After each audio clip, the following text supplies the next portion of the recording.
Hello guys, ఈరోజు మేము కపిల తీర్థానికి వెళ్తున్నాము. కపిలేశ్వర టెంపుల్ అని కూడా అంటారు. ఇక్కడ శివుడి పేరు కపిలేశ్వరుడు. దీనికి ఒక స్టోరీ కూడా ఉంది.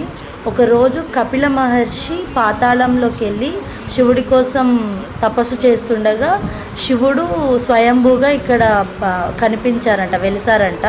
సో దాంతోపాటే మనకి పాతాళంలో నుంచి గంగ కూడా వస్తుంది. ఈ వాటర్ ఫాల్స్ మన గంగాదేవి భూమిలో నుంచి వచ్చిందనమాట.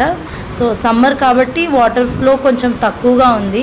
మనకి వేరే సీజన్స్లో అయితే వాటర్ ఫ్లో కొంచెం ఎక్కువగానే ఉంటుంది.